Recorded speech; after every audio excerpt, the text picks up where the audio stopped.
नमस्कार। हाल ही में हुए एपेक्स समिट से एक बहुत बड़ी खबर आई है। एक ऐसी खबर जो टेक्नोलॉजी की दुनिया को पूरी तरह से बदल सकती है।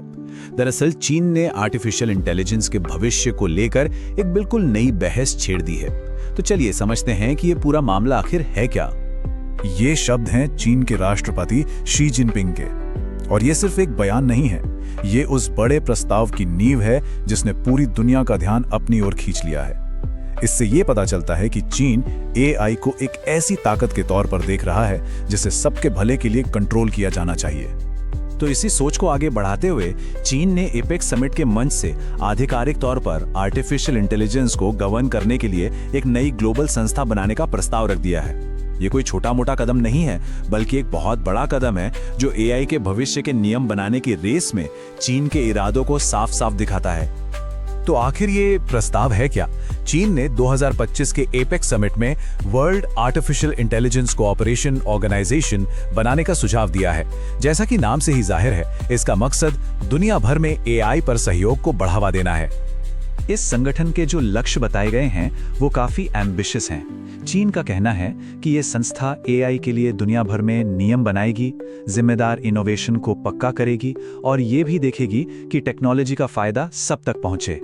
और एक दिलचस्प बात यह है कि वो चाहते हैं कि इस संगठन का हेडक्वार्टर शंघाई में हो।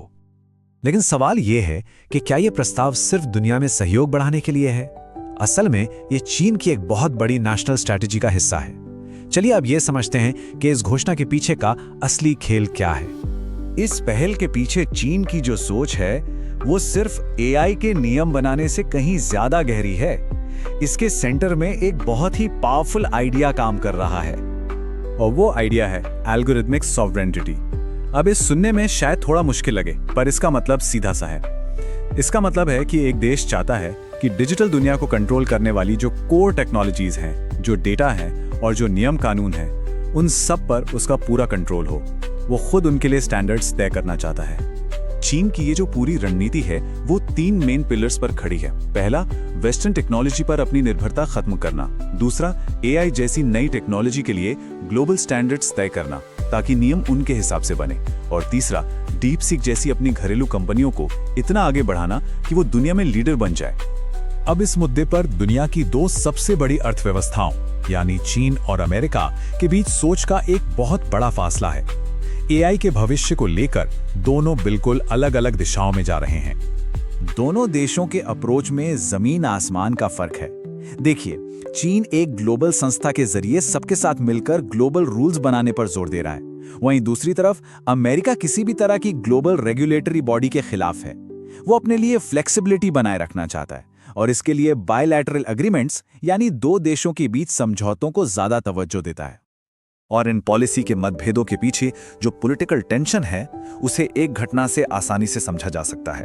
रिपोर्ट्स के मुताबिक अमेरिकी राष्ट्रपति डोनाल्ड ट्रंप शी जिनपिंग के इस बेहद जरूरी भाषण से ठीक पहले ही समिट छोड़कर चले गए। ये एक सिंबॉलिक कदम था जो दोनों देशों के बीच बढ़ती दूरी को साफ दिखाता है। लेकिन एक बात साफ है, चीन के जो इरादे हैं वो सिर्फ एआई तक ही सीमित नहीं है।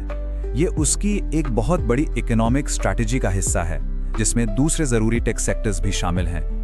तो चलिए अब तक की जो मुख्य बातें हैं उन पर फटाफट एक नजर डाल लेते हैं। चीन ने वर्ल्ड एआई कोऑपरेशन ऑर्गेनाइजेशन का प्रस्ताव दिया है जिसका हेडक्वार्टर शंघाई में हो सकता है। अमेरिका ग्लोबल रूल्स के खिलाफ है, लेकिन मजे की बात यह है कि इसी समिट में टेक ट्रेड पर लगे कुछ प्रतिबंधों को आंशिक रूप से हटाने के लिए एक डील भी हुई।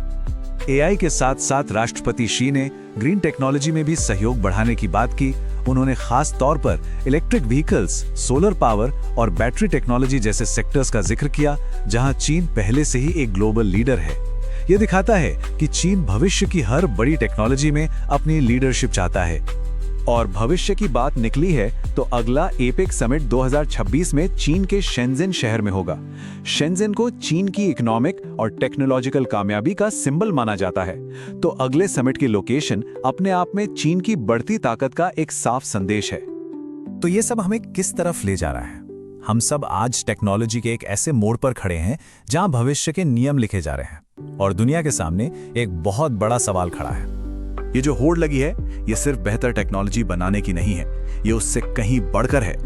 ये असल में भविष्य के नियम लिखने की दौड़ है। ये तय करने की दौड़ है कि आने वाली पीढ़ियों के लिए डिजिटल दुनिया आखिर दिखेगी कैसी।